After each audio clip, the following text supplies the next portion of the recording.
to assign them a task. They would just get that as like a checklist. It's not going to function like other task applications or task technology. It's really just a check mark or a checklist, excuse me, that'll allow you to kind of see what you've got on the docket inside of HailTrace or things that pertain to HailTrace. Back up to the top, you can search a contact up here just by searching by clicking in this search box. You can add a contact and by clicking this button, and then this button over here logs you out. Now, going over to the 4 main buttons that you see, all of these, the first 3, they function the exact same way. They're going to take you to the exact same page. They're just going to take you and give you the ability to see 3 separate things. So if you click on maps, which is where we'll spend 95% of our time as we're going through looking at HailTrace, well, between 90 and 95% of our time, that just takes you to the maps page with the ability right away to look up maps. And this will all make more sense once we get in there. Canvassing, that's going to take you to the same place. It's just going to show you canvassing pins. And then contacts does the same. It's going to take you to the maps page, but it's going to show you your contacts. Opportunities, again, that's going to do a similar thing, but again, 99% of you aren't going to utilize the opportunities feature of HailTrace. But again, if you want more in-depth discussion on that, please reach out to your customer success specialist, and they'll schedule a time with you to discuss that a little further. All right, on the left-hand side, we've got the ability to see our dashboard. We've got the ability to see our contacts in a very Excel spreadsheet type view. Opportunities, same thing. It allows us to see our opportunities in a spreadsheet type view. Maps, it's going to take us to the maps page.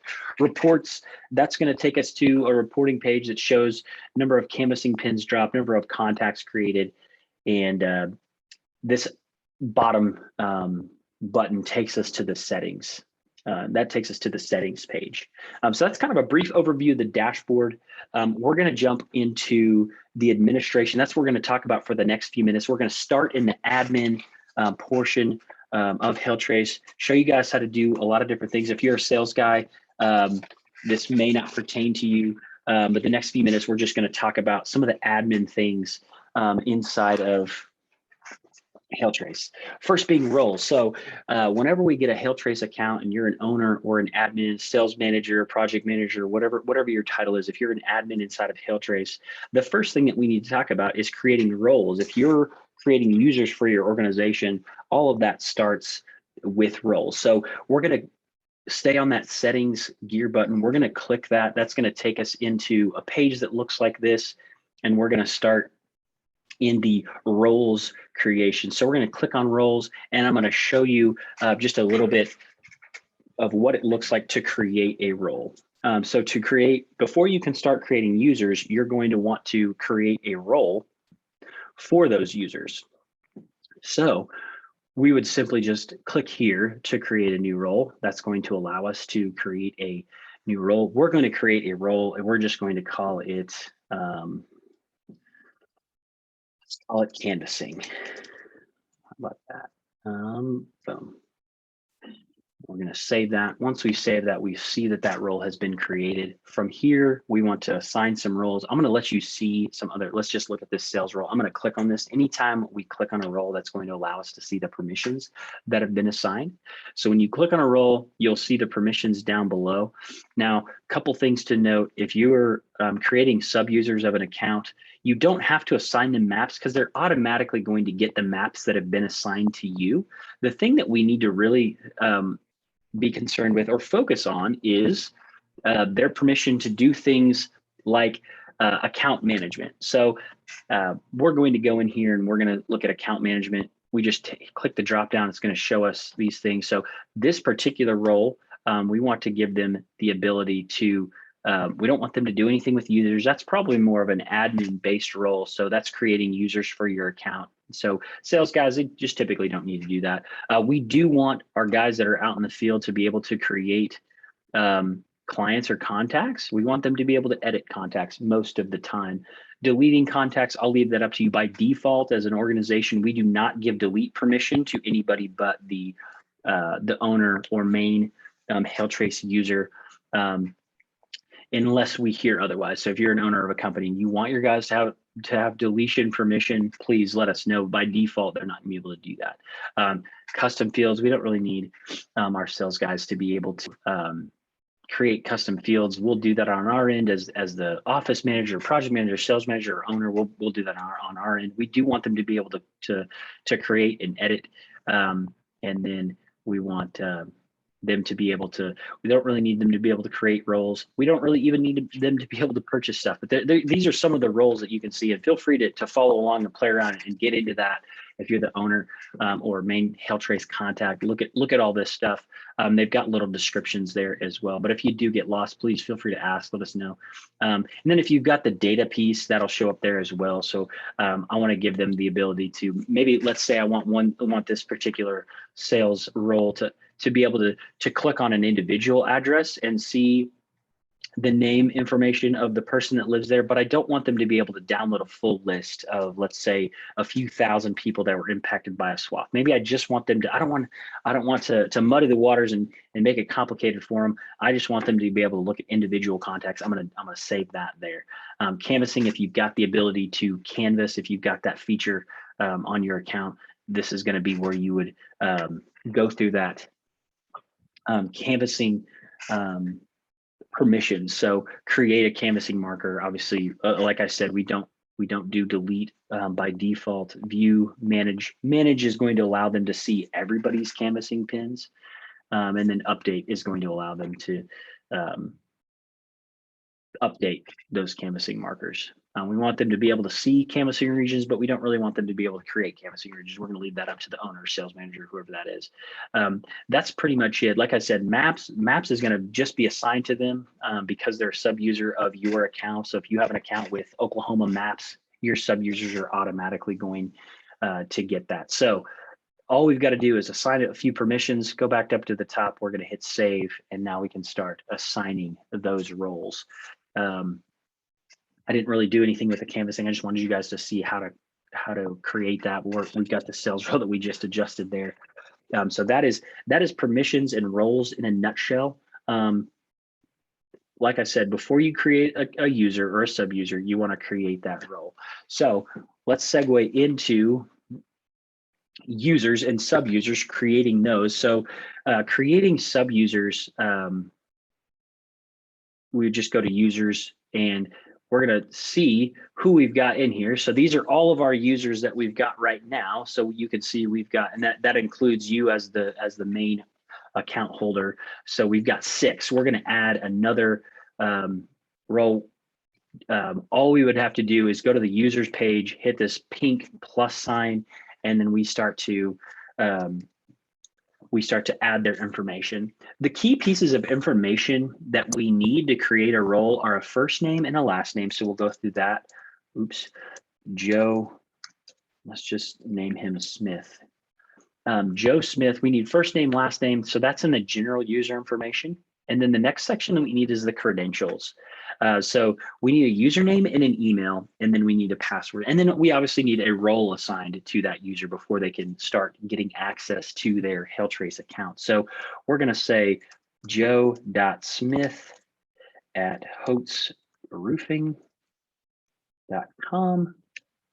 So we will do usernames and emails as the same. It's a lot easier to remember your email than it is to remember Joe Smith 12 or HailTrace Joe Smith 12 or whatever funky username that you typically come up with.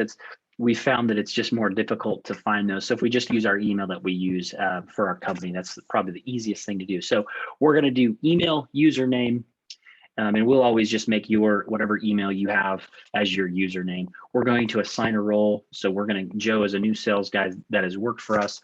And then we need to give him a password.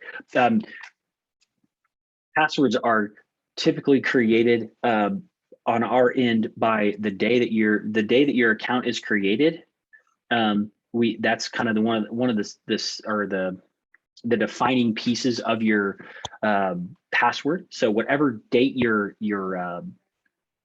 user was created is going to play into that. So the way we do it is we do the default password is going to be 8 characters. So you got to have 8 characters. You got to have 1 capital, 1 number, and one capital, 1 lowercase and 1 number in there.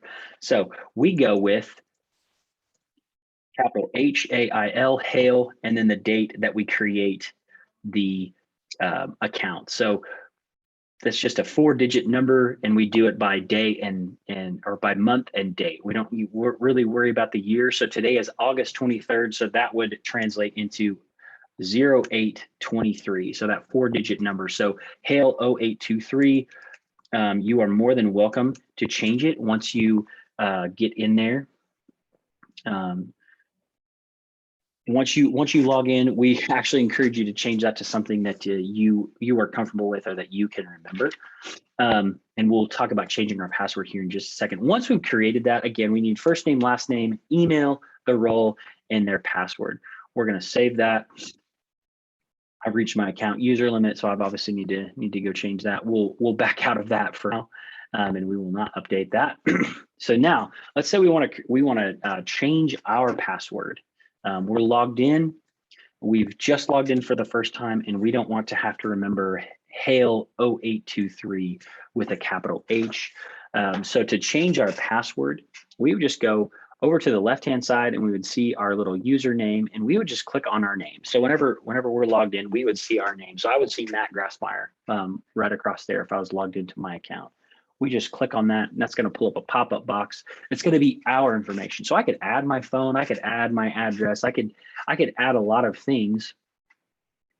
What I want to do is I want to go to credentials, and I want to change my password. This is where we would change our password. Again, it's got to be 8 characters, 1 capital, 1 number, one lowercase, or at least one of those things. And then I hit save, and I'm good to go. So that's where you would do that. Change your password, confirm your password, and then hit save, and then you're good to go there. So we always want to encourage people to change their password when they log in for the first time. You don't have to, but for user security, that's best practice, and that's what we advise people to do. So let's say we're here, we've got our sub users. We want to remove a sub user. Let's say somebody left. We want to remove them. Happens sometimes, right? We've got to remove somebody. Simple to do. We just want to make sure that we don't delete ourselves. We want to just, let's say Clyde Jones is leaving. We want to remove him. We can click on this. We can click on his account, check this box, and we can go up to the actions button. We click that, we hit delete, and it's going to delete that for us. Or we can click on this. We can click on his little profile, make sure we got Clyde Jones pulled up, and we could just hit delete. Once we do that, it's going to give us a warning. So if you delete yourself, or if you delete an owner, it's going to, these are some of the warnings. The data is deleted.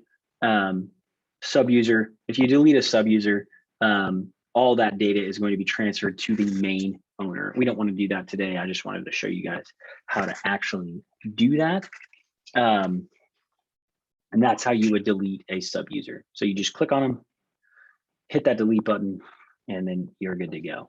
All right, next, let's jump into contact setup. So contacts that we have in HailTrace, the advantage of that is really going to be the ability to get different information out of HailTrace. So the benefit to having your contacts into HailTrace is being able to know exactly which ones of your contacts were impacted by a specific storm. So let's say I'm in the Oklahoma City area and I have 100 contacts that I've put into HailTrace. If I've already got those into HailTrace, I'm going to be able to get the ones that were impacted by that storm very quickly.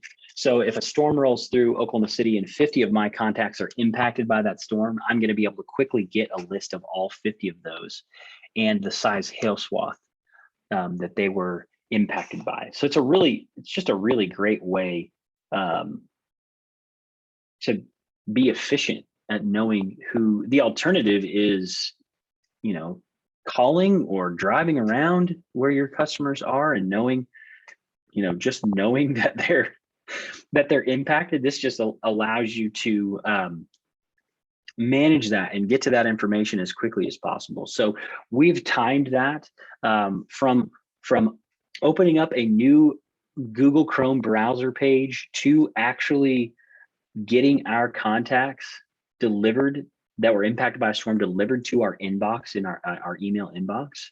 It's about 25 seconds. So you can open a new page, log in, find the map, send yourself an impacted contact list in less than 25 seconds, and then you've got a working list that you can hand out to your team members, let them do what they need to do, start getting in touch with your contacts or that your previous customers that have been impacted by that severe weather. So that's the benefit of your contacts. What we're going to do now is I'm going to show you how to actually upload your contacts into HailTrace. Very easy. I'm going to show you just a little template of what that looks like. Pull that up for you. So we've got a sample upload. I'm going to pull this over as a Google Sheet. I'm going to let you see that. So we've got this sample upload of all of our, well, there we go. All of our contacts in here. We just did random addresses in Edmond, and this is just a little sample list. So some of the things that we need for these sample lists are first name, last name, the address information. You'll notice here these columns, excuse me, these columns are separated out. So the address column is actually broken, or the address is actually broken up into 4 columns: the actual street address, the city, the state, and the zip code. Those have to be put in there like that, so our system will read it correctly and pin it to the map, or geocode, a more accurately stated map.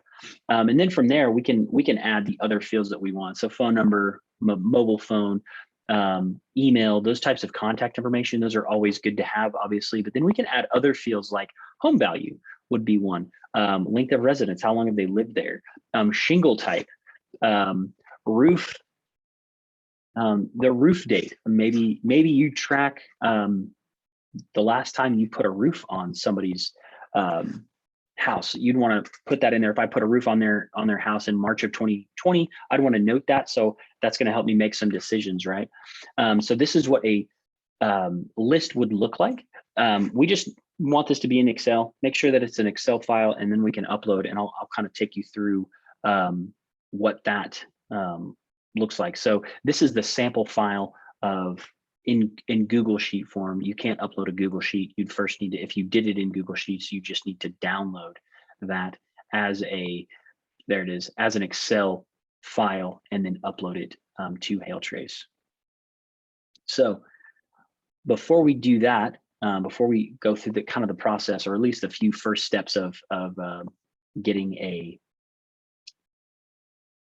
client upload, let's talk about custom fields, because we can customize our entire contact fields to make it full of data that matters to us. So I mentioned a couple things like roof type, roof date, things like that are going to help us make some really good decisions, or know where stuff is at. So we're going to stay in settings. We're going to go to fields, and we're going to click on entity contact. And this is where all of our data fields are listed out. So these grayed out ones, those are fields that are automatically in your HailTrace account. You can't change those. You can't get rid of them. Those are already there. You'll see address information, but then you see some other stuff that you can add. So here's a couple of examples of types of custom fields. So we got the roof type, the roof age, the pitch, the roof brand. We've even made these. This one in particular is a multiple, or what we call a multi-select. So if it's a 3-tab, you wouldn't have to type 3-tab. You just select the 3-tab option, and it would save it as that. Same with pitch. I believe there's just a few options there. So if it's a 1012, you just click the 1012, and it's going to do that for you. So to create a custom field, we would just click here, and we'd create a custom field. So you'd want the type. There's a bunch of types you can play with. It's just a regular text, a multi-line text area. That would be like a note, dates, date with times, color, numbers, phone numbers, emails, a select option, a multi-select option, checkbox, and relationship. Those are, play around with those. Most of the time you're going to be using text or multi-select. One of the fields that a lot of our clients will use is, or at least they used to use, this is a few years ago that we talked to a few clients that would, when they were talking about custom fields, is, like insurance companies. If you want to know what the insurance company is on, because that matters, right? Because different insurance companies do things differently when they're working claims or working the policies that they have, right? So we want to know that it's Allstate. We also want to know that it's Farmers. Make a multi-select of all the options of all the insurance that you've got, of all the insurance carriers that you've got out there. So if you're looking for, hey, I want to know how many customers that we have that have Allstate. If you've got it as just one multi-select option, so where all they have to do is click on that field, select the Allstate option, and you're not going to have to worry about people spelling Allstate in 6 different ways, right? So you're going to be able to get really consistent, accurate data. If you want to know how many customers you have that have Allstate as their insurance, that's going to be probably the best way to do it, as opposed to having to keep track of all the different spellings. Maybe they spell all space state, maybe they spell Allstate as all one word. There's just maybe they fat finger something sometime. Like, there's just a bunch of different ways that can throw off our searchability. But if we just have that multi-select option, that's going to let us have cleaner data, right? So creating custom fields. So if you've got a spreadsheet that has things like insurance company, a roof type, roof age, roof pitch, roof brand, those types of things, and those are things that you want to keep track of, right? So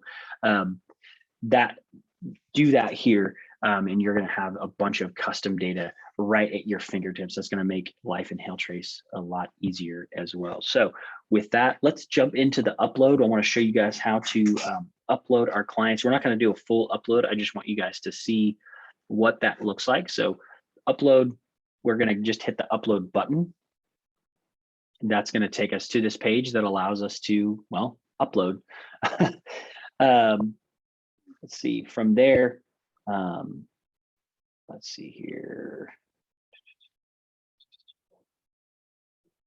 Here we go. So we just want to do our upload type as contact. For this particular point, we're doing contact upload, and we're going to hit this next button. We're going to choose our file, and from there, we're going to go desktop. Here's our sample customer upload. Once we upload the spreadsheet, it's going to give us a little preview of what that looks like. So here's the customer upload that I've done. It's going to show me all the things that I have in there. And now if I do need to add fields to HailTrace, I can do that right here from the upload page. So I don't have a home value field in there, so I could add that by clicking here and doing the home value option there. So once we've got our Excel file uploaded and it shows the preview, there we go. We just hit next, and then we're just going to come and we're going to match the fields. So if I have any of these that I've got, so name, I'm going to do first name. I can actually combine first and last name into one place. Zip, we're just going to, you can even type in zip. There you go. State, there's the state. We just want to match all of these fields. City is going to be matched to city. Street is going to be matched to address. Phone number, we want to get that phone number in there. There you go. We've got all those. You can match all of those. I'm just matching a few of them. Anything that you don't match just isn't going to be put into your HailTrace account. So then we hit next, and then we're going to scroll back up to the top. If you've got a user selected that you want to add these to, if I wanted to give these to one of my guys, if these are, like, let's say Brian's customers, I could assign them to him. I would just have to have an Excel column in there stating that. We're going to skip that for now, and then we go to upload. Once we go to upload, we get this little green message from the top. Your upload was successfully, or was completed successfully, and then your contacts are going to be in your contact area. So we could go to contacts and do and look at them that way. So I've got 45 results, and I've got 35 geocoded. If I hit this little refresh button, It should start to geocode some of those. So I've got 10 in there that have not geocoded yet. So that's where those are going to be. And so that is the basics of doing a customer upload or a client upload. The other way to get your clients into HailTrace is by doing an integration. Currently, our integration partner that we have for customers is with JobNibus. So let's talk about how to do a JobNibus integration there. So we're going to go back to settings, and we're going to click this little integrations button, and I'm just going to talk through the process of doing that. Because having an integration with JobNibus also requires you to have a JobNibus account. Now, we don't have a JobNibus account that we're going to sync today. So this is all based on an API key that our two systems share. So to sync your JobNibus account with your HailTrace account, you'd first want to go into JobNibus. You're going to create an API key. You're going to do that by going to JobNibus. You're going to go to the settings page on their account. You're going to go to API key. You're going to go to create new API key. It's going to be an admin API key. I typically tell people to label it HailTrace. That way you know that's what that is. And then once you create that, it's going to auto generate an API key. It's just a long, I think it's like 9 digits. It may be longer than that. It's just a long, looks like a random set of characters. You're going to copy that and you're going to paste it into the HailTrace API key like you see right here. As soon as that's pasted in, you're just going to save it, and then it's going to bring up a few options. So from here, you want to select your default workflow and your default status. So basically what that means is in JobNibus, you can create workflows and you can create statuses. So workflows are basically just kind of like sales pipelines or work pipelines. And the status is the status of that specific contact. So what that is going to determine is how HailTrace sends contacts over to JobNibus. So if I create a contact in HailTrace, how do I want it to go over to JobNibus? Do I want it to go into my customer workflow? I don't know, whatever workflow you want it to go into, that's how you would select that as your workflow. So let's say customer workflow is what you want it to go in. So when a contact is created in HailTrace, it's going to automatically go into the customer workflow. And then the status we select is going to be the status that it is automatically assigned. So lead might be a status that you have, and customer might be the workflow. So maybe lead is the first stage of your customer workflow. And so you're going to create the workflow, let's say it's customer, and then the status is lead. So anytime you create a contact in HailTrace, it's going to send it over as a lead to the customer workflow. So there's no guesswork. That's just, you set that up and it's going to go in there. It's going to send it over to that every time. Pretty neat little convenient integration that we've got with JobNibus. It's a two-way sync. So anytime we edit in HailTrace, it's going to edit that contact in JobNibus and vice versa. So once we do that initial sync from JobNibus, it's going to pull over all of our contacts into HailTrace. So if I've got 100 contacts in JobNibus, it's going to pull all 100 of them over to HailTrace. And we're going to be able to, our two systems are going to be able to talk back and forth to each other. So it's a pretty cool thing. The other way to do contacts and get those integrated into HailTrace is to do that customer upload. You can export from all of your various systems, AccuLinks, QuickBooks. I don't know the other ones. I can't think of them off the top of my head. Those are the two that just came to mind real quick. But all of your other, customer management technologies that you use, they should allow you to export and then upload those to HailTrace. And like I said, the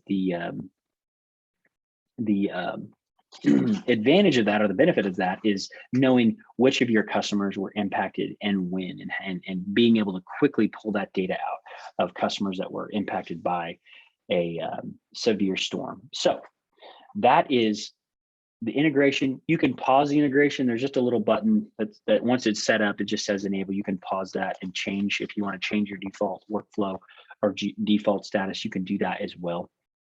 Now let's talk about our contacts and what the other things that we can do with them. So a lot of times with the ability to upload customers from different platforms, we need to update that, refresh that. We need to, we recommend doing like an annual contact cleanup, if you will.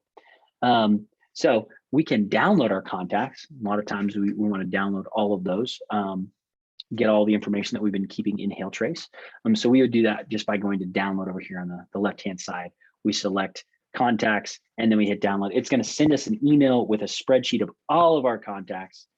And everything that we've got in HailTrace is going to send us an Excel file with all of those on there. We can also, excuse me, we can also remove our contacts. So contact removal, we can remove through the contact pin in the map. So we can click on an actual contact in the map, or we can remove those contacts through our contact list. So when we're uploading our new or our annual clean file, we want to remove those contacts first to eliminate the possibility of creating duplicates. We're going to remove those before we upload. So to remove contacts, we would go to contacts and we would just, this is just a tabular view of our, in there you can see I have 45 geocoded contacts now. All of the 10 that I uploaded have now geocoded. They're going to be on the map. But to remove contacts, we would just click this button. That's just the select all button. You're going to see all of them selected. So all 45 are selected and you would just click that and then hit delete, and it's going to delete all of those for you. You're going to want to do that before you upload a new spreadsheet, just like I said, to remove the possibility of duplicates. So that is contacts in a nutshell. Well, not a nutshell. There's more than a brief overview. That's a little bit an in-depth overview of customers. Next, let's move on to canvassing. So canvassing is just this really great feature that we have inside of HailTrace that pairs really nicely with our industry-leading severe weather maps, right? So we want to go out and scout areas. We want to track where our teams have been.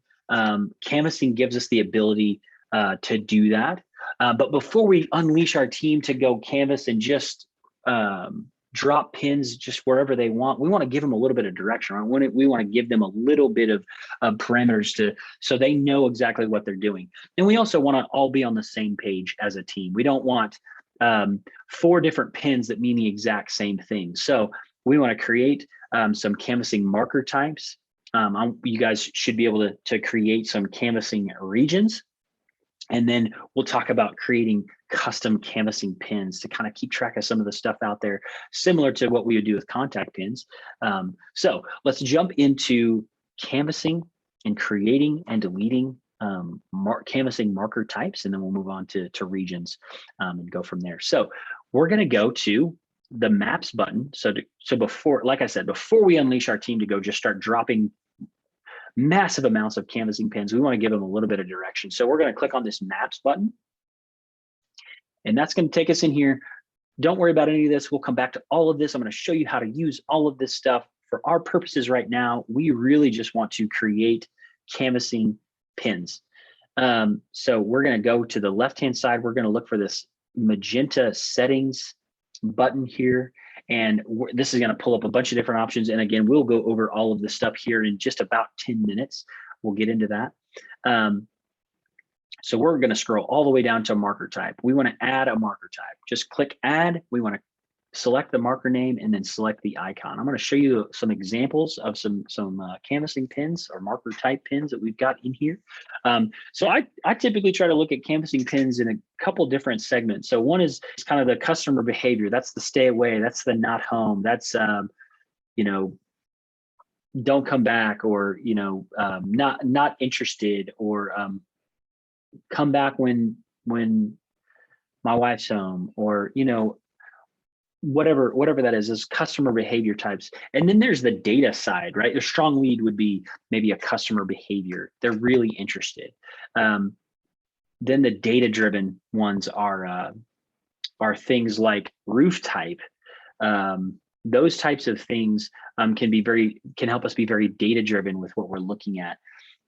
So a couple of questions need to be asked when we're creating canvassing pins. Do we want the pin to be the data, or do we want it to be the behavior, or do we want it to be both? I would always lean on kind of the behavior of not home, not interested, renter, under competitor contract. We left a flyer, those things like that, strong lead, those things like that, and then add some custom fields to let us track some of that data. So we'd add the, instead of cedar shake or tile, we'd add roof type to that canvassing pin custom field. But these are some of the pins that we can create. And so you want to create pins that make sense to you and your company, and then have the team say, here, these are the pins that you can drop. These are what they mean. Now you can unleash them to go drop as many canvassing pins as they want. Now, another thing that we can do is we can give them some regions to work within. So I can hit this managing canvassing regions button, and we're just in Denver, so we're gonna stay there. So we're just gonna create a new. Let's say I want one of my guys to go into Arvada. I'm gonna create that, and then I'm gonna edit that Arvada canvassing region, and I'm just gonna create a little geo shape around Arvada. I know that's not really that defined, but it's right around Arvada. We just want to,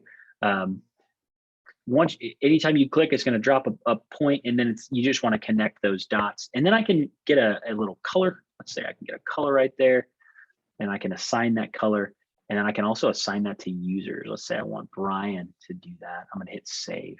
And then there you go. Anytime that the guys are on there, they're gonna see this canvassing, this purple canvassing region, and that's assigned to Brian. So you can even assign different areas for your guys to go work. So that's the administrative side of canvassing in a nutshell. Now let's move on to notifications, because those are paramount.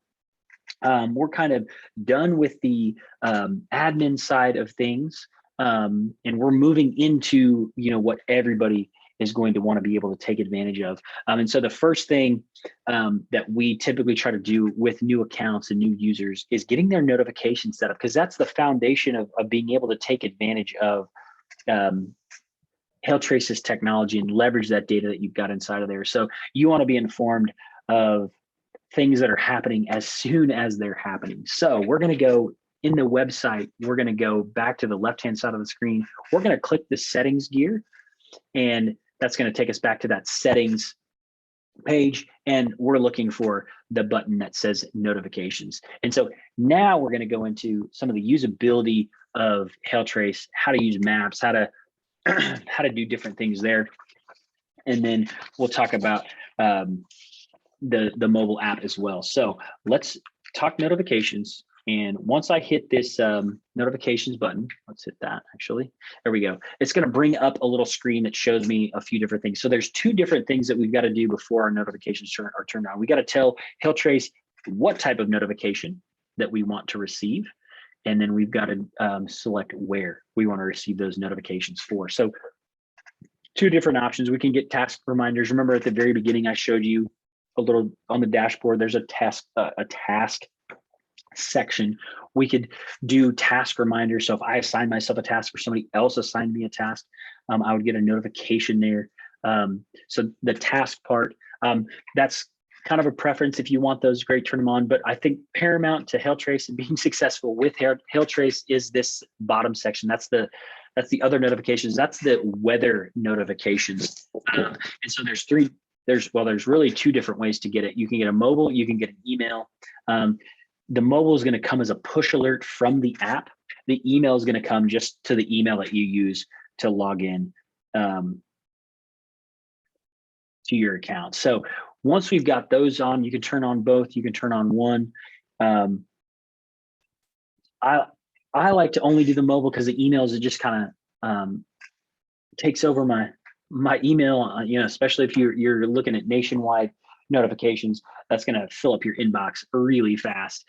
And then once we've selected how we want to receive notifications, we want to tell HailTrace where we want to receive notifications for. So you'll see I've got notifications set up on this account for the city of Dallas, or the Dallas-Fort Worth area, and that's going to be I'm going to get notified anytime HailTrace is doing something within 85 miles, the Dallas metro area, and then I've got Oklahoma State. So anytime something's happening in the state of Oklahoma, I'm going to get a notification for that as well.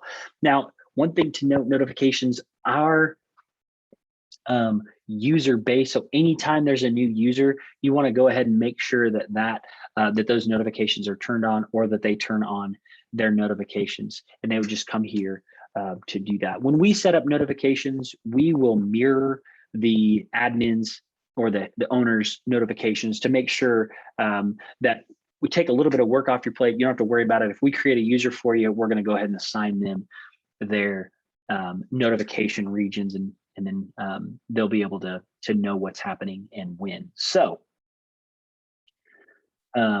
that's notifications in a nutshell. That's paramount, though. That's kind of foundational to being in the know with HailTrace, especially when we're talking about right in the height of storm season. We want to know when stuff is happening. So getting those turned on is crucial. Now, let's jump over to the map. That's where most of you are going to be spending your time. Again, if you're, a sales guy, a sales manager, or a canvasser, you're typically going to be spending most of your time in HailTrace. And even if you're the owner of a company, once you get through most of these admin behind the scenes type stuff, you're also going to be spending most of your time in the map section. So we're going to go back to the dashboard, and we're going to come at this like we're just logging in to do something. So we've logged into our account, and we're going to just click on this maps button right here. And then we're going to talk about all the things that we see on the screen. So we're just going to talk about all the things that you see here. I'm just going to give you a brief overview of all the buttons and their capabilities, and then we'll go into actually finding some maps and getting to some of those. So first, we're going to start with this legend over here. So this legend is just going to help us determine the colors that we're looking at. And all these colors are associated with a hail size or a wind speed. So once we start pulling up some swaths on the screen, you'll start to see these different colors and what they depict. So we can toggle that legend, or we can have that on. Just know that if you're looking at it, you can know that those colors correlate to hail size or wind speed. Now, we're going to go into the settings, map settings, swath settings. So we were here briefly to talk about canvassing settings. We're going to, well, this button right here just takes us full screen. So if you want to see a full screen and don't see all this stuff on there, click that button. That's going to take you to a full screen. And then you can hit escape to come back. This settings gear is going to pull up some options for us. So these are all of our swath settings. So we've got these kind of divided up into a few different sections. So we have different views that we can look at. We can look at streets, we can look at dark, we can look at outdoors. Most of you guys are going to probably use the satellite streets, which is the view that we were currently looking at, or I think a lesser percentage of you, but the other part of our HailTrace users, or most use the satellite street, and then the next set uses this street view. Sorry, fumbling over my words on this Monday morning. And that's just the typical, no geographical features on there. You just see the streets, kind of a gray background. Now we've got Polygon Opacity or opacity. That's just going to be how thick do you want the map. So if I turn that on, I can take this all the way up to where it's just really thick. I can't really see anything through it, or I can turn it down to where I can still see some of the things through that swath. Then I've got show polygon outlines only. I can turn that on. If I just wanted to see the outline of the map, I could do that. Display Noaa storm reports. If I display Noaa storm reports, this is going to allow me to search the day of an event and see all the storm reports that came into Noaa for that day. Show polygons. If I click that off, I can easily just turn off my maps for a second and then turn them back on. Show points is going to allow me to see things like pictures. So when we're analyzing storms and creating maps for different storms, we also like to find ground truths or ground data, and most of the time that, or a lot of times that comes in pictures. So we'll like to put, if we can find pictures of hail in an event, we'll put that on the map, and we'll put that as close to where it was taken as we possibly can. So show points will show those pictures. I'm gonna go ahead and turn that on. So when I do pull up some maps, you're gonna see some of the pictures that we can see in there. So now let's move on to canvassing settings. Canvassing settings is going to allow us to see, I can toggle on and off my canvassing region. So now that I turn that on, you can see that that purple area is back. I can show canvassing pins, or I can toggle those on and off, and I can toggle on and off my contact pins. And then we move down to the marker settings, which we've briefly gone over. And as an admin of your account, you can manage and create and delete canvassing markers here. So now let's go back over to the left-hand side, and you're going to see a couple different things here. Details is going to show you the address details of the actual point that you've clicked on. So you'll see that here. I've got a point that I've clicked on right there. If I click on this detail section, it's going to show me actual address information that's in the mountain. So there's not really an address assigned to it. Create, that's going to allow me to create. Maps is going to show me the map options that I have for the place that I've clicked. Contacts is just going to show me all the contacts that I have in that area that I'm looking at. Canvassing is going to do the same thing, and so is opportunities. So as we're searching maps, we've got a couple of options to do. We can search an address, like right here, we can go to the search box and we can search an address. We can search a city. We can search a zip code. We can even search by neighborhoods, and then we can state and country. So if we wanted to search Colorado, we could do that, but it's just going to throw a pin right in the center of Colorado. Wherever Google says that the center of Colorado is, that's where that's going to go. We can filter also by date range. We're going to just randomly click, because that's the best way for me to find maps. So if I'm looking for Denver, let's say Denver is our test area. We're looking for maps in the Denver metro. I'm just going to click anywhere inside of the metro, and now I can put a few filters on my search. So automatically, or by default, when I click on a point, it's going to give me maps for just that specific location. And so I can put some filters on there. I've got no dates. I've actually got no filters on there at all right now. So it's just giving me every map that's ever been created, starting with the most recent one, which was yesterday, 8/22. So now I want to start to apply some filters. So I can apply a date range filter. That's going to be, by default, it's just going to be the last few months for this particular day. It's April 22nd to 8/20. I can customize that. I can do this year. I can say, I just want to see everything for this year. It's going to show me everything for this year. I can also do a star level search on that. So I can put a filter of star levels on there. I want to see only the 5-star maps. We're not going to do that because I want you guys to see everything in there. And then I can do a radius filter. So this is where we would see searching by location. So when I click on that, by default, when you first log in, you're going to be at a 0-mile radius, which is just going to give us everything that's happened that occurred over this address specifically. But when I change that to like a, let's say 20-mile radius, that's going to give me everything that's come within a 30-mile radius of this point. So you'll see that green circle has expanded out, and now I have options for maps that have occurred within this circle. So now that I've got some search parameters on here, I'm only looking at maps that have happened this year, and I'm only looking for maps that have happened within this location range. I'm going to actually click on some maps. Actually, let's talk about the different layers that we've got. So we've got different layers that we can look at. We can look at meteorologist hail size, which is our, should probably turn that on.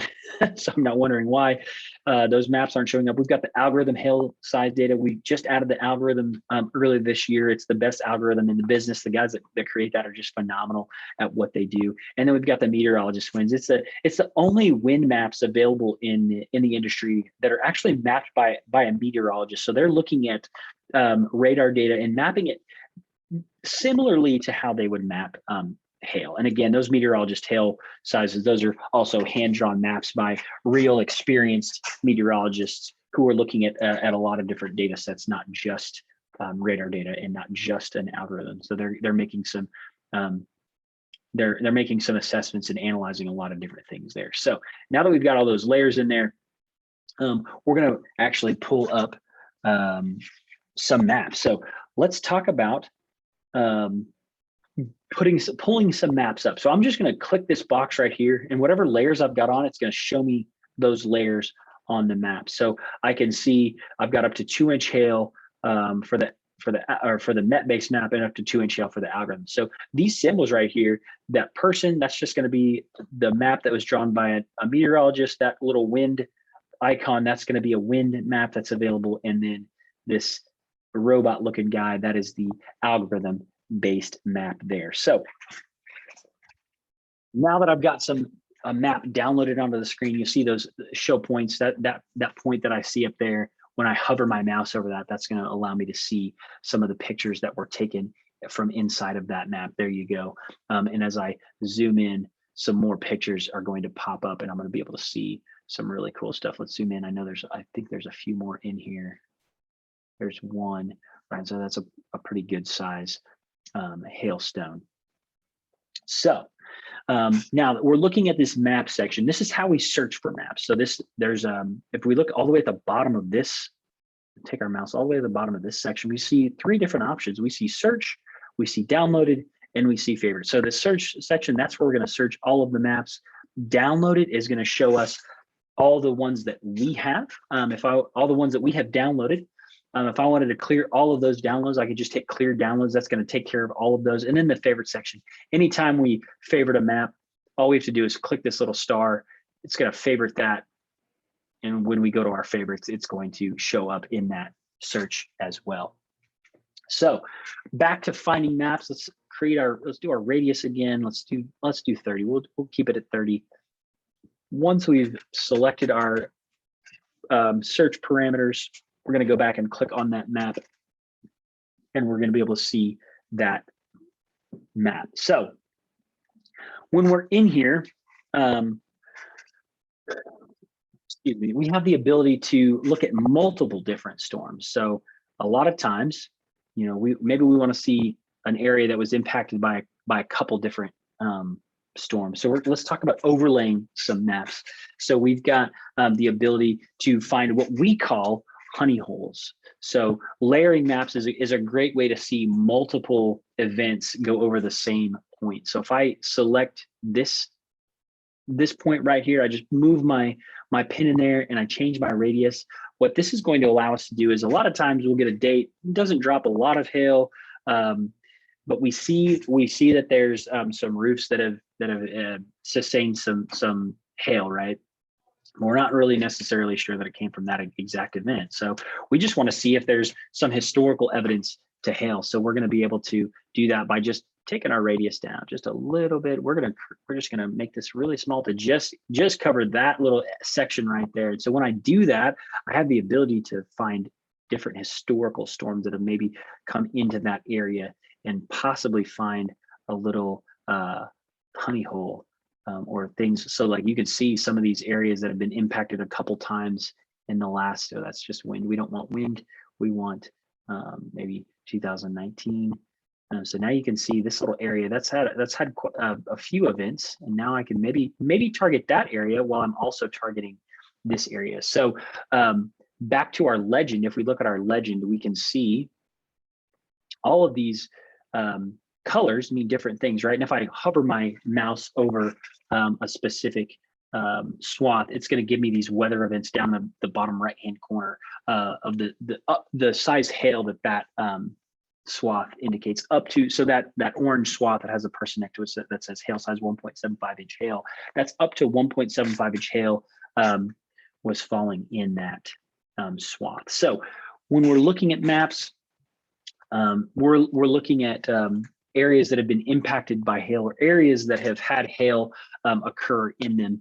And so as our meteorologists are drawing those maps, they're depicting those areas, and that's what those swaths are depicting, is areas that had hail fall in them. So what do we do with this data? So I see where the map is. Okay, what does that mean to me? Well, one, it kind of shows us the areas that that the severe weather was occurring in. And we're going to go back to the downloaded page, and we're going to clear everything but that most recent storm, so we can take a look at that. So yes, we see that there's hail, and I can zoom in and I can see, okay, probably, you know, in Westminster there wasn't a lot of activity over there, but if I go up here into North Glen, Bradburn, and some of those areas like that, Layden Junction over here, we're going to be able to see where that's where the event was occurring. Arvada, not so much.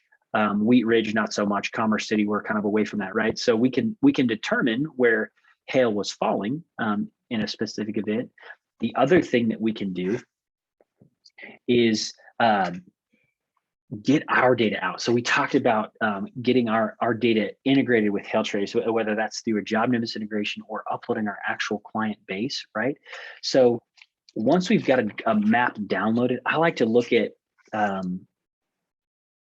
getting maps in kind of a 4-step process. So we've come to the map section, we've downloaded the storm, and now we're going to go get all of those impacted, or all of those contacts that were impacted by that specific storm, right? So let's see here. So we're going to get all of our contacts out of this storm. So we're going to go to the details section here.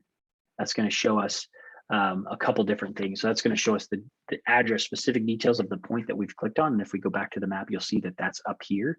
But then this is also going to give me the ability to get all of my contacts out of there. I told you earlier that it's about 25 seconds from start to finish to get all of your contacts out of there. This is where you would come to do that. So we've got the map downloaded for us. We hit this details section, and then we scroll down past all this address information, name information, all that stuff, and we hit impacted HailTrace contacts. What that does is it sends us an email. I just click that button. It's going to do its thing, and it's going to send me an email with an Excel spreadsheet of all of the customers that I have that were impacted by the storms that I have downloaded to the screen.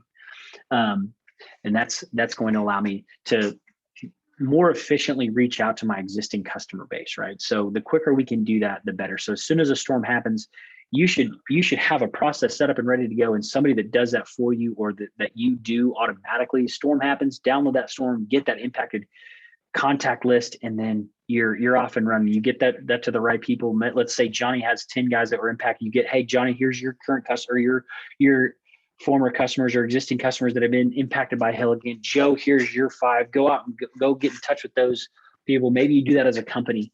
Maybe you start sending out emails. Maybe you start calling people. Hey, thanks for being a valued customer. We're so glad that you trusted us enough to replace your roof 2 years ago. Looks like you've been impacted by some hail again. You wouldn't believe the impact that has and how far that goes. That customer service aspect. Like, I'm proactive. I know that you just got impacted by hail. Let me come take care of it again. So that's going to help you be efficient, because if you're not reaching out to your customers, somebody else is. Somebody else is going to get there, and speed to impacted area is crucial, right? And that doesn't always mean boots on the ground. That sometimes means I just need a list of my customers so I can call them and say, hey, don't worry, I've got you. We're coming out. We're gonna check it out. We're gonna make sure everything is okay. We're gonna make sure that we do all the things that we need to do. If there's damage to your roof or damage to your property, we will come out and we will be able to take care of that. So speed to impact sometimes means making a phone call. So that's how you get your impacted contact list. A button similar to that, just above that button, is what we call the Generate Impact Report button. And so any address that we click on, we have the ability to generate an automated impact report that's going to show us site-specific historical data. And so these are really great. And we're actually going to do one right now for this specific address that we've got right here. We're going to hit this Generate Impact Report. We just need to make sure that address is correct, that contact name, because I've got the data turned on, that's going to be in there. I'm going to request that report.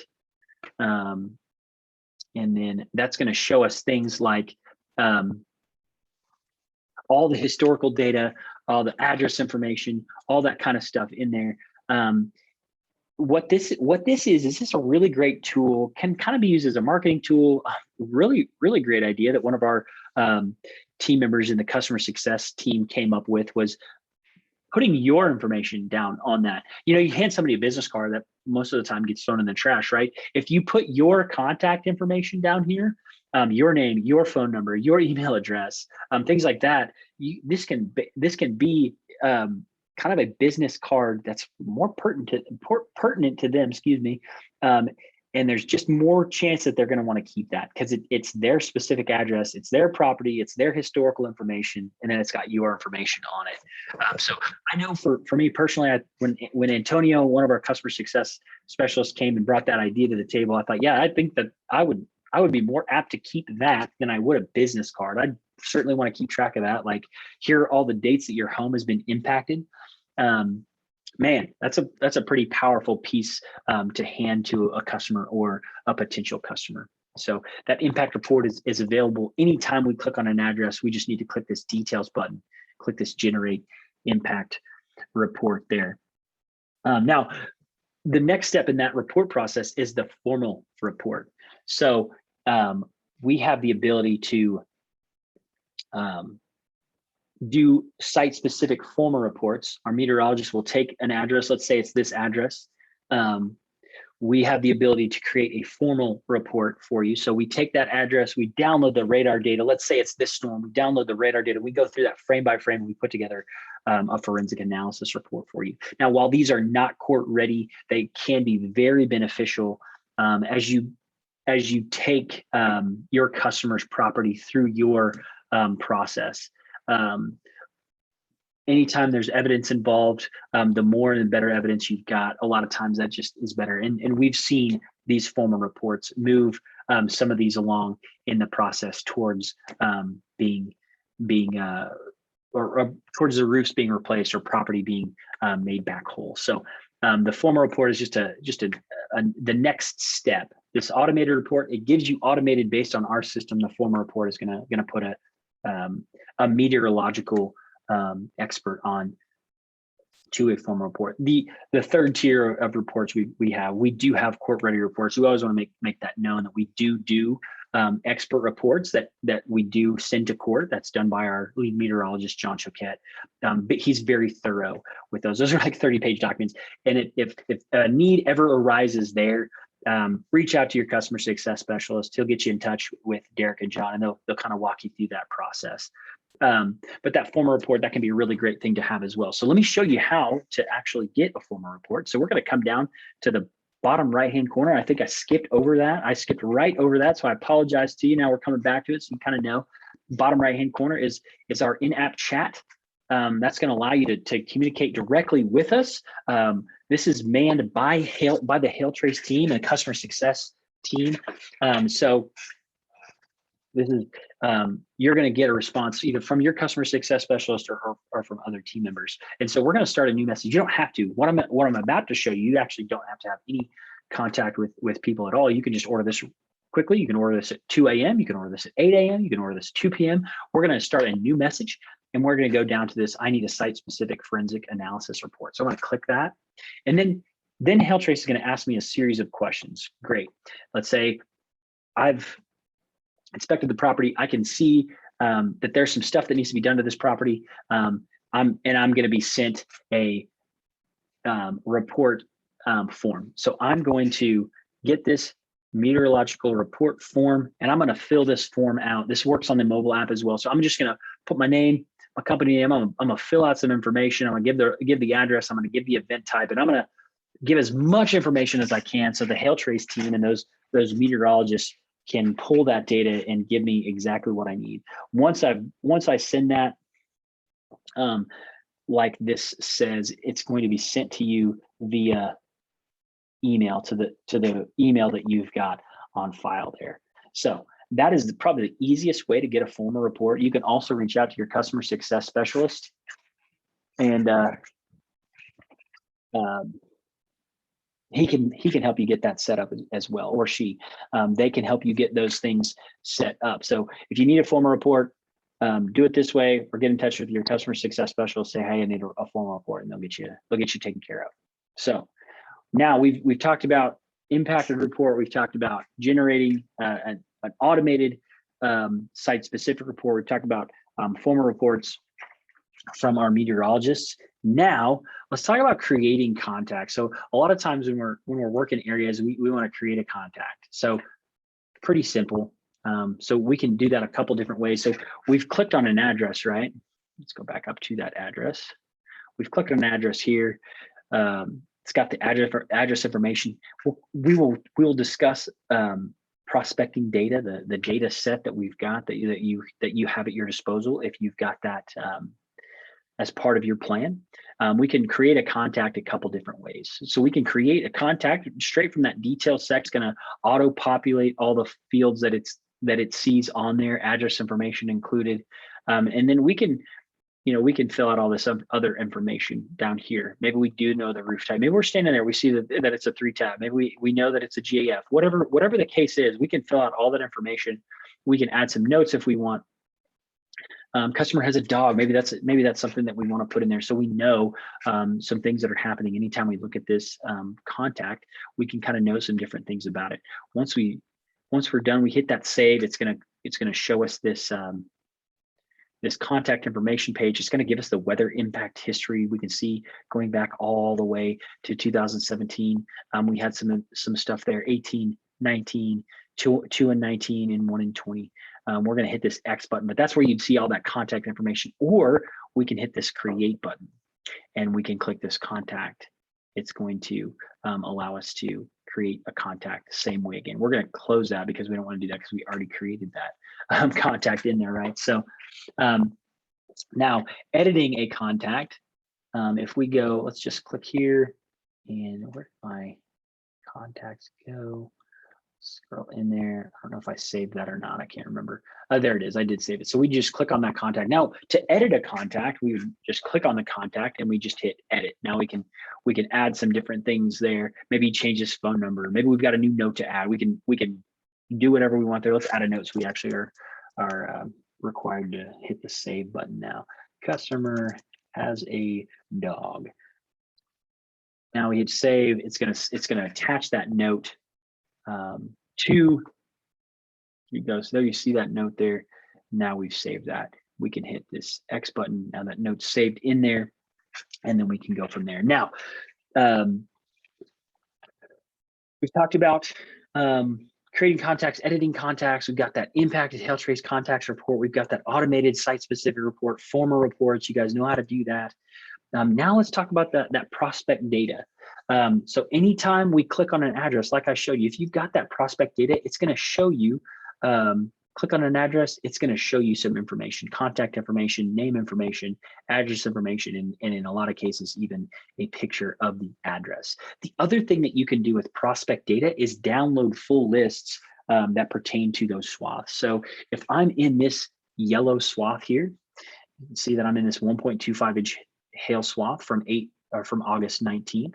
If I scroll down this details section to where it shows my map impact details, it's going to give me a few different pieces of information on that storm. One, it's going to give me the name of the storm. It's going to give me the date, the max hail size for that swath, the average duration, the approximate number of homes, and then the max wind speed for that as well. So when we're talking about prospect data, there's two sides. Obviously, we can click on a house, get the information if that's available, but then we can also get the prospect data, and that's segmented out into two places. We can get commercial data, and then we can also get residential data. If you don't have these or you're interested and want more information about this, please reach out to your customer success specialist. He or she can kind of walk you through some of the aspects of that. But if we were to download a residential list, we're going to get a full list of all of the contacts that all the data points that are in this swath emailed to us in an Excel spreadsheet. We've got to agree to this disclaimer every time. It kind of talks about the national DNC or the do not call. Once we hit yes, I agree, we're going to get that sent to us. Same with the commercial list. Just click on the commercial list. It's going to do the same, except it's going to be obviously commercial properties. And that's how you get that data. A lot of cool things that you can do with the data, because home value is one of those data sets that comes in there. Let's say you want to point your guys in the right direction. You get that residential data out there, and you filter out only the houses that are valued at, let's say, 500,000 or more, and probably in Denver that's not even high. But let's say you just want to look at the houses that are valued at 500,000 or more. You can then upload those as canvassing pins, which is really cool. And then that lets your guys know. Maybe you just create a canvassing pin that says high value home, and then they see that pin and they know, okay, this is where some really high value homes are, and that will kind of give them some direction on where to go. You say, hey Joe, there's some places in Eastlake that have some really high value homes, 500,000 or more. Once you go and work to that area, the pins are on the map there. Go to Eastlake there. Boom, easy to do there. So there's a lot of different things that we can, obviously you can use those as marketing lists and do different things with those there. Obviously there's some different laws that pertain to those, and some of those are depending on where you are. So we do ask that you just exercise caution and be aware of the things that are in place by your local and state municipalities, as well as the national rules and regulations that go along with those as well. So that's kind of prospect data in a nutshell. Again, you're going to download a map, click inside of a swath, hit that details button, and go to the map impact details, and then click that, either the residential or the data if you've got both. You can also do what we call the draw out tool model. Maybe you don't want a whole swath worth of information. Maybe you just want to get a little neighborhood. So we're going to zoom in and look at this neighborhood here. We're going to come to the very far right-hand side. We're going to click this draw tool. Once I hit that draw tool, I'll see this little crosshair come up on my screen, and I'm just going to, kind of like we did when we were doing canvassing regions, we just click, click, click, and then we just want to make sure that's in there. Click. That last pin, we just want to click that again. It's going to pull up this little pop-up, and we want to tell it that we want residential or commercial. Once we do that, it's going to send us an Excel spreadsheet with just that area that we clicked on. As soon as we click on it, it's going to disappear. But it's going to give us that information. So if we just want a smaller section, that's going to allow us to do that. So that's a pretty cool. That's also a new feature that we've added this year. Now, let's talk about dropping canvassing pins, and then we're going to jump over into the mobile application. Make sure you guys know how to use that. That'll be a lot of fun.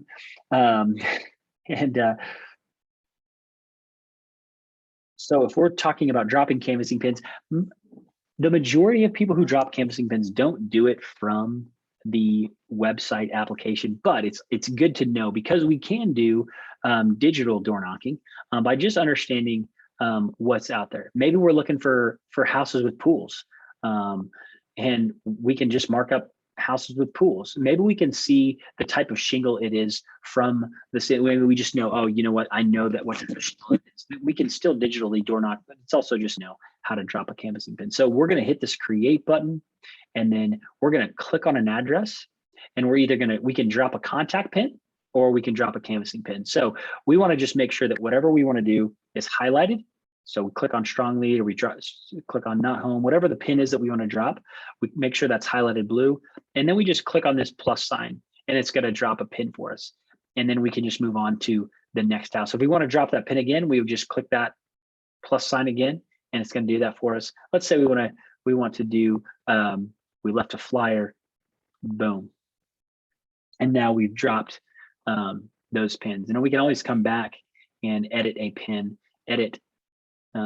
Maybe there's roof type. We know that that's a discontinued, man. That's going to be awesome. Home value, we can put that in there. Damage level, we've got light. Okay, cool. We've got light damage. We can put all those in there, and then we can save that. So those are some of those custom fields, the roof type that we put on that canvassing pin. Now we can also add a filter. Let's say we just want to see the houses that we left flyers at. We're going to come to canvassing. We're going to hit that add filter button, and we're going to go by type,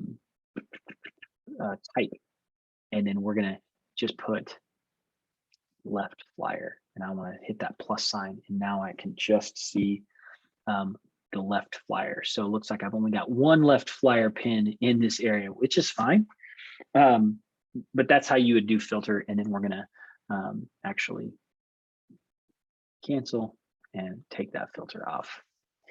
So now we're gonna go to the mobile app. Again, if you have questions, please feel free to put those in the Q&A, and I'll address those when we get to the end. Let's see, so I'm going to go and log into my mobile account here, and let's see here, got to log in. Quotes at quotesroofing.com.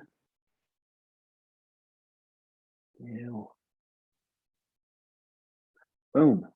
Okay, so now we're going to share my screen with you. You guys are going to see that. Share iPhone.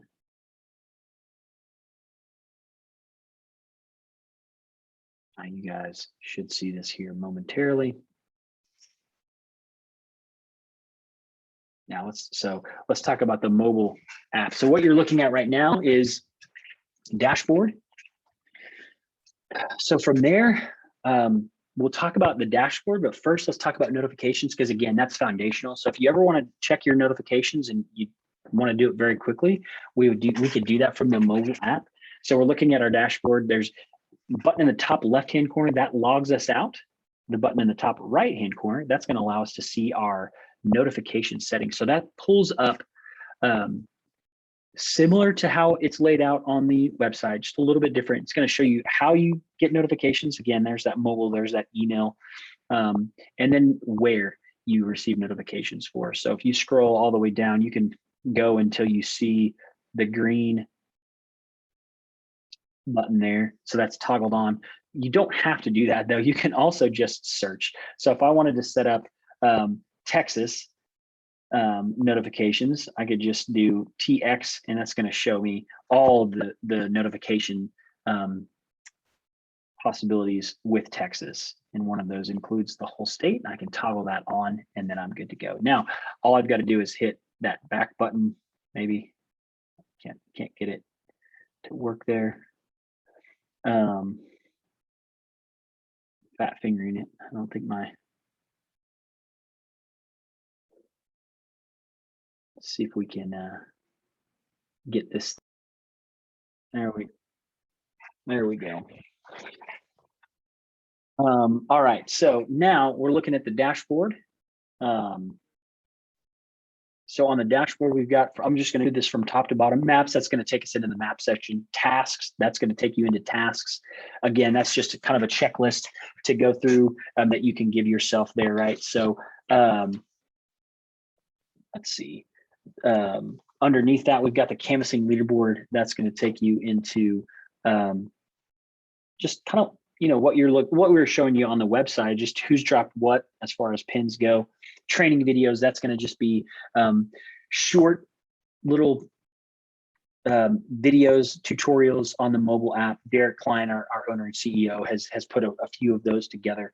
And that's where all of those are contained right in there. And then chat with support. That's what I showed you on the website, that bottom right-hand corner shows you or gives you the ability to chat with our team. And then below that is your notification feed. That's just going to be where all of your notifications are listed right there. So let's jump into maps and let's go from there. So maps here, we're going to start with settings, kind of the same as the map settings on our website. All those at the top, kind of right there from the top, swath opacity, all of those options are there. Canvassing settings, and then adding marker type. So if you, as an admin, you can manage your canvassing pins here as well. So we're going to go back to map, and for some reason it threw me down there. We're going to go in, that little blue dot is going to be you. And let's talk about map searching. So we're going to start with maps. So we're going to, again, do this by location. Kind of the same philosophy applies as the website. So we're going to tap this maps button down here at the bottom. That's that green button right there at the bottom of the screen. All 5 of those buttons do different things. We're going to hit maps, and that's going to allow us to search and then apply some search filters. So we can do it by date. This year, we're going to just go by this year. We can do all weather events. We're going to keep it at all weather events.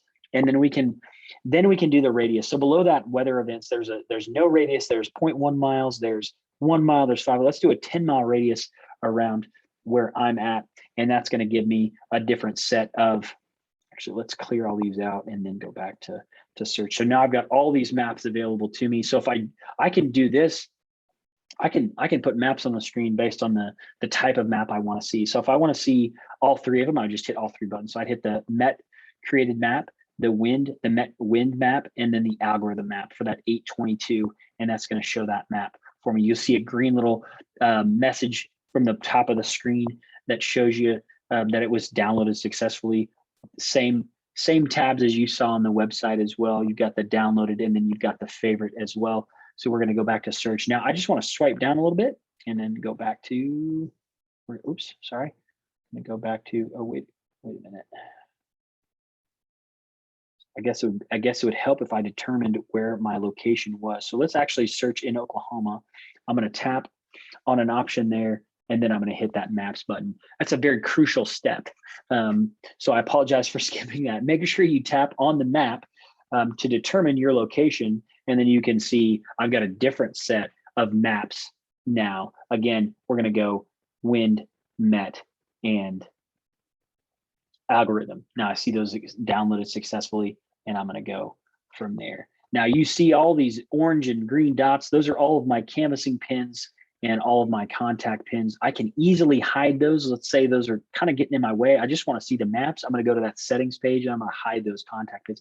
Doesn't mean they're taken away. It just means they're hidden momentarily. And now I can kind of go in and see the different things that were happening in that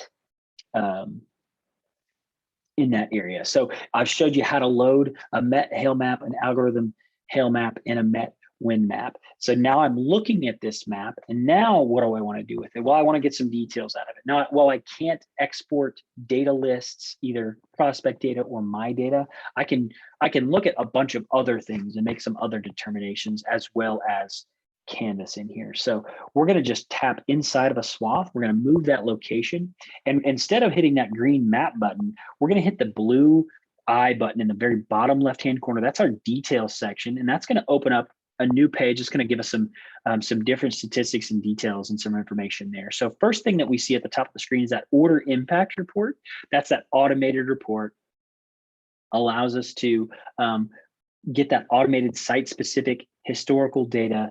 You hit that button, same rules apply. Fill out a little bit of information, and then it's going to email you that document. And then we see some details of where I have actually selected or dropped my pin. So it's going to give me some impact of the downloaded maps. Then it's going to give me an impacted timeline below that. So all the storms that have impacted this specific address are going to be listed out there.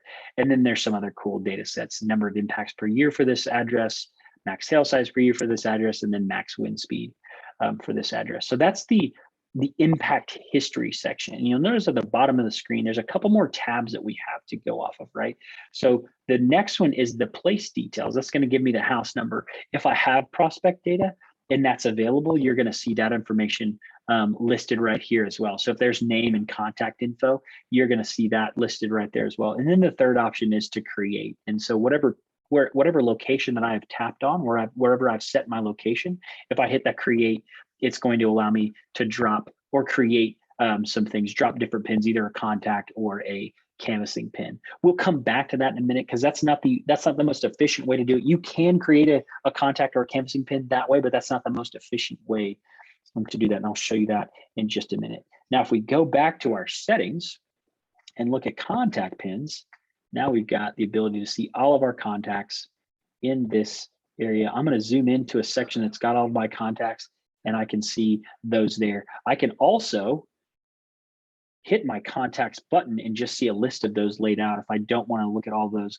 I can hit this blue contacts button, and it's going to show me a list of all of my contacts for that area. So what you're seeing in this list form is what's right here on the screen. So if I expanded that to include more contacts and I hit that contact button again, let's see, there we go. If I hit that contact button again, I should, there you go. Now I see a bunch of different contacts. So it's showing me the contacts that I have for what I'm looking at. So if I zoom in a little bit more, it's only going to show me the contacts that I have in what I'm looking at on the screen. Same with canvassing pins. It's going to show me all the canvassing pins that I have on the screen there. Now, let's talk about creating canvassing pins. So I'm going to show those because I want those to show up when I do it. You can see all of those listed there. I'm actually going to drop some canvassing pins. I want you guys to see how easy this is and how quickly that you can do this. Actually, let's go back up to, let's go inside swath so you can kind of see what that looks like as we're in a swath, right? So we're just going to go down to a neighborhood, zoom in by putting 2 fingers on the screen and spreading them apart. We can zoom out by pinching them together. So we just want to spread those apart. I'm just going to do what's called a long press. And so when I hold my finger down on an address, I automatically get all of my creation options right from the go. So I can select the contact, and that's going to allow me to create a contact there. Again, all the information, if it's available, it's going to auto-populate all that address stuff there. Or I could drop a canvassing pin. Now there's 2 different ways to drop a canvassing pin. I can either drop a canvassing pin that I can edit on the go. I could say, let's say I'm talking to somebody and they give me their information. I'm talking to this person. Great. I can start filling out this form. So a lot of times that's a great thing to do. You knock on a door, somebody starts giving you their information. You say, okay, let's get some information from you. Strong lead. They're talking to me. I'm going to start getting some information from you. Or the other option is to just drop a pin. Maybe if somebody's not home, sometimes it's just not, it takes a little bit of extra work or takes a few extra steps to just drop a pin and not edit it, right? So if somebody's not home, this would be beneficial to do what we call the long press here. So we would just hold our finger down on the pin that we want to drop, and now we move on. So again, if we hold our finger down again on the pin we want to drop, it's dropped for us. So the situations that pops up are when we want to drop pins quickly, but then we can also hold our finger down and fill out that canvassing form. And so that's how you create canvassing pins.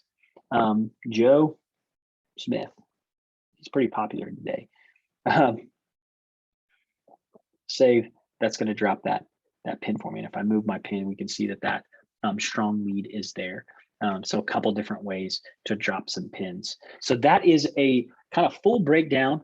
We've been here for about an hour and a half of HailTrace, which is great. You guys now have a full in-depth, you guys are experts now going through this full process. Now I'm gonna look for questions. If we've got questions, I want to answer those. I'm gonna mute myself for a second while I look at these so I can give you the right answer, and then we'll come back with some answers in about 10 seconds or so. So give me just a few seconds, and we'll be back.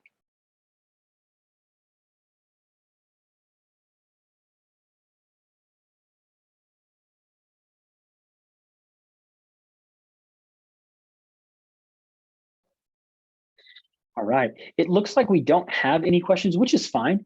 A lot of information to take in.